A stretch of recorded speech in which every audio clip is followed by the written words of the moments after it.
तो चलिए नेक्स्ट सवाल शुरू करते हैं। क्वेश्चन नंबर 6 कह रहा है कि यदि कोण ए और कोण बी न्यून कोण हो जहां cos ए बराबर cos बी, तो दिखाइए कि कोण ए बराबर कोण बी होगा। ठीक है, तो इसमें हम कुछ नहीं, एक फिगर बनाते हैं, ठीक है, जिसमें ए और बी न्यून कोण को मानेंगे। ए बी न्यून कोण हो गया, इसका मतलब समकोण को हम लोग सी मान लेते हैं। ओके, फिर आगे देखते हैं कि जैसे हम देख रहे हैं कि ये दोनों क्या है, बराबर कर रहा है, तो दोनों को लिखते हैं cos ए बराबर cos बी।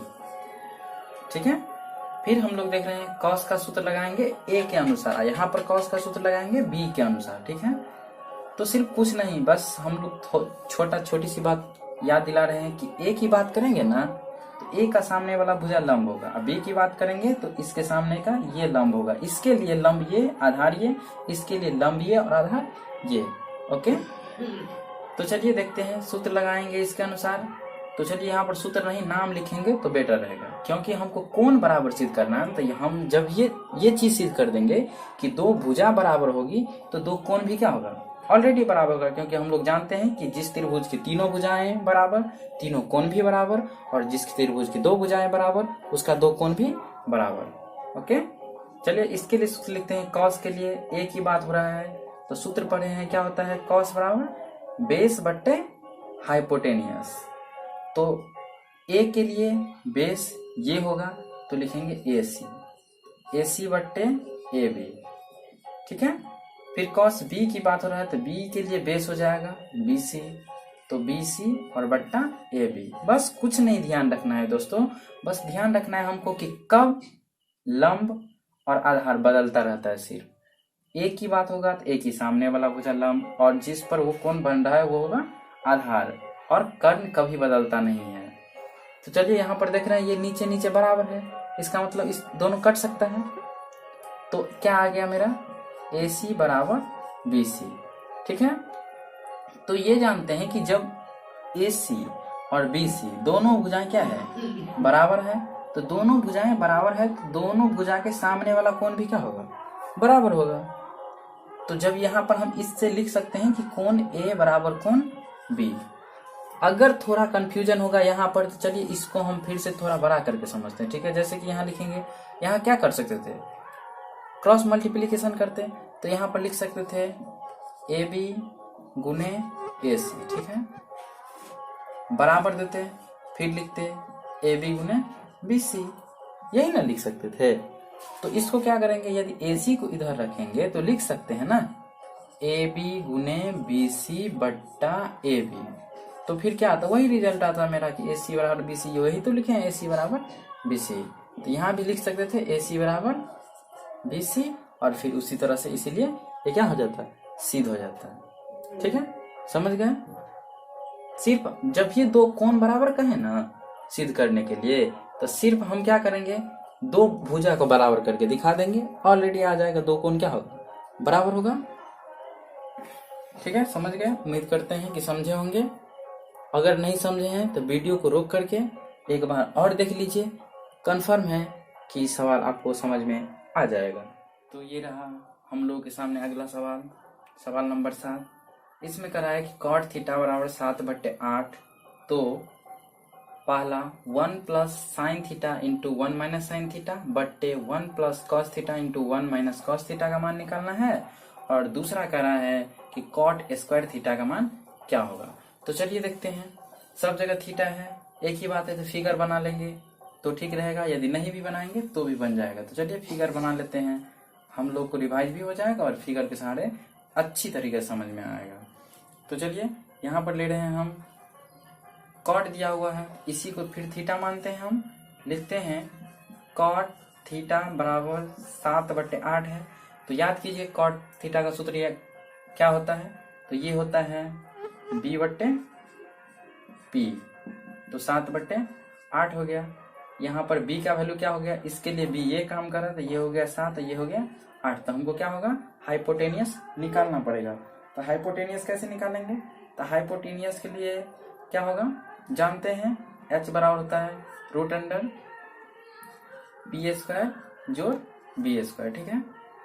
तो यहाँ लिखेंगे p जो है ना, तो 8 का स्क्वायर और जो 7 का स्क्वायर, तो जानते हैं 8 × 64 हो गया, 7 × 7 = 49 हो गया। फिर दोनों को जोड़ लेंगे, 13 का 3 हासिल 1, 10 और 1 11, ये रूट में से नहीं निकल सकता है, इसको ऐसे ही रहने देंगे, ठीक है। अब हम बात करते हैं, तो ये हाइपोटेनियस आ गया अपना 113, ओके। फिर सवाल से जैसे बात करेंगे, तो देखिए पहला सवाल में कह रहा है कि इसको देखिए, हम लोग एक सूत्र जानते हैं, a + b × a - b, देख रहे हैं ना, a के जगह पर सिर्फ चिन्ह बदला हुआ है ना, तो a + b समझेंगे, इसको a - b समझेंगे। तो इसके लिए सूत्र बन जाएगा a², एक को चाहे हम स्क्वायर करके लिखे चाहे सीधा एक लिखे, वैल्यू एक ही आएगा, ठीक है।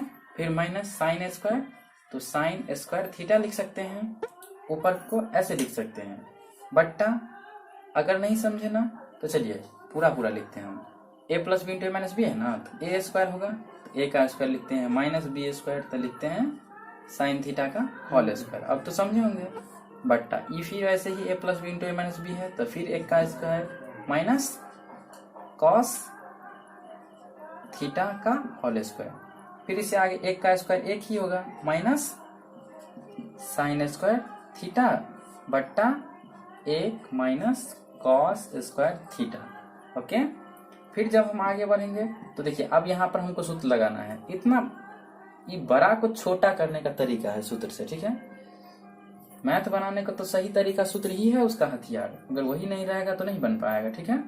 तो यहाँ लिखेंगे 1 - साइन का सूत्र याद कीजिए, p/h, और होल स्क्वायर रहेगा तो होल स्क्वायर लगा देना है, नहीं रहेगा नहीं लगाना है।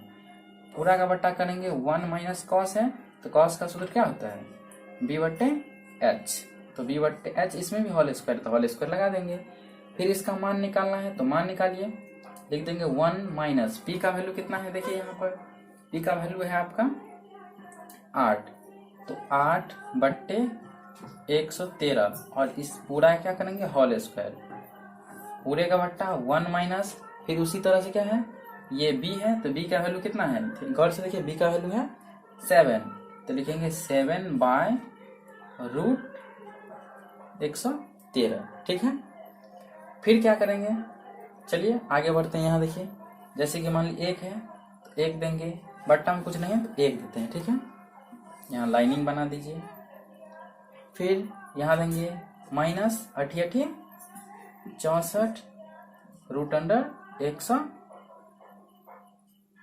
रूट नहीं रहेगा, रूट क्या होगा, हट जाएगा। सिर्फ ऐसा कीजिए कि कभी भी रूट में संख्या रहे ना और उसका स्क्वायर करने की जरूरत पड़े तो सिर्फ रूट हट जाएगा, संख्या बचेगा। तो यहाँ लिखते हैं 113, ठीक। पूरा का बट्टा है 1/1, इसको भी लिखते हैं, इसका बट्टा हम कुछ नहीं तो क्या है 1 है, उसी को लिखे हैं वहां पर। अब फिर यहाँ पर होल स्क्वायर नहीं दिए हैं तो दे दीजिए, 7 × 7 होगा 49, फिर इसका स्क्वायर करेंगे तो 113 आ जाएगा, ठीक है। ऊपर में भी भिन्न घटाव है और नीचे में भी भिन्न घटाव, चलिए घटाव करते हैं। लघुत्तम कीजिएगा तो ऊपर का लघुत्तम 113 होगा, तो लिख सकते हैं 113 - 64, ठीक है। फिर बट्टा देंगे तो इसका भी लघुत्तम कितना होगा, 113 ही होगा। यहाँ पर 113 में से कितना घटाएंगे, 49 घटाएंगे सिर्फ, ठीक है। फिर आगे लिखेंगे, जब ये देखिए 113 में से 49 घटाइएगा तो कितना बचेगा, 13 में से गया 4, तो 9 बचा। फिर यहाँ बचा 10 में से 6 जाएगा, कितना बचेगा 4, बट्टा देंगे 113। इसको उल्टा के लिखते हैं, 113 को ले जाते हैं, बट्टा माने होता है ना भाग, और भाग कैसे हम बनाते हैं, भाग को पहले गुना में बदलते हैं तब बनाते हैं, तब इसको निकालिए। अब इसको घटा दीजिए, इसमें कितना बचेगा, 13 में से जाएगा 9, तो 4 बचेगा, और फिर यहाँ बचा 10 में से 4 जाएगा तो 6 बचेगा। 113 तो कट जाएगा, तो कितना बच गया 49/64, ये आपका आंसर हो गया, ठीक है। चलिए एक बार और देखते हैं इसको। जैसे कि एक मान दिया हुआ है, उससे हमने सूत्र लगाया, और दुगो जो वैल्यू हमको पता है उसको क्या किया, लिख दिया। h नहीं पता था तो h का सूत्र लगा के हमने h निकाले, जैसे कि p² + b² होता है, कर्ण स्क्वायर बराबर लंबे स्क्वायर जो आसान स्क्वायर, तो वही इस साइड यदि स्क्वायर नहीं है, स्क्वायर के बदले ही उस साइड रूट लगा हुआ है। चलिए फिर इसमें क्या किया, a plus b into a minus b से इसको इस तरह से लाए, a plus b into a minus b से इसको भी लाया a square minus b square group में। फिर साइन का सूत्र लगाया यहाँ पर पी बटे एच, होल स्क्वायर है तो होल स्क्वायर लगाना है, नहीं रहेगा नहीं लगाना है। फिर यहाँ पर इसका भी सूत्र लगाना है बी बटे एच होल स्क्वायर, है तो लगाएंगे, नहीं रहेगा नहीं लगाएंगे, इतना ध्यान दीजिए। फिर इसका वैल्यू रख दिया यहाँ पर, स्क्वायर करेंगे तो सबका स्क्वायर करेंगे और रूट वाला का स्क्वायर करेंगे, सिर्फ क्या होगा स्क्वायर हटेगा, तो सिर्फ स्क्वायर रहेगा तो रूट हट जाएगा, सिर्फ मान लिखाएगा। ये हो गया। इसका क्या किए हैं, लघुत्तम लिए हैं, तो ये सब तो करने आ ही जाता होगा आपको। फिर यहाँ पर भाग को गुना बना के उलट दिए हैं और तब जाके जो बचा है मेरा आंसर बचा है। उम्मीद करते हैं आप सीख गए होंगे।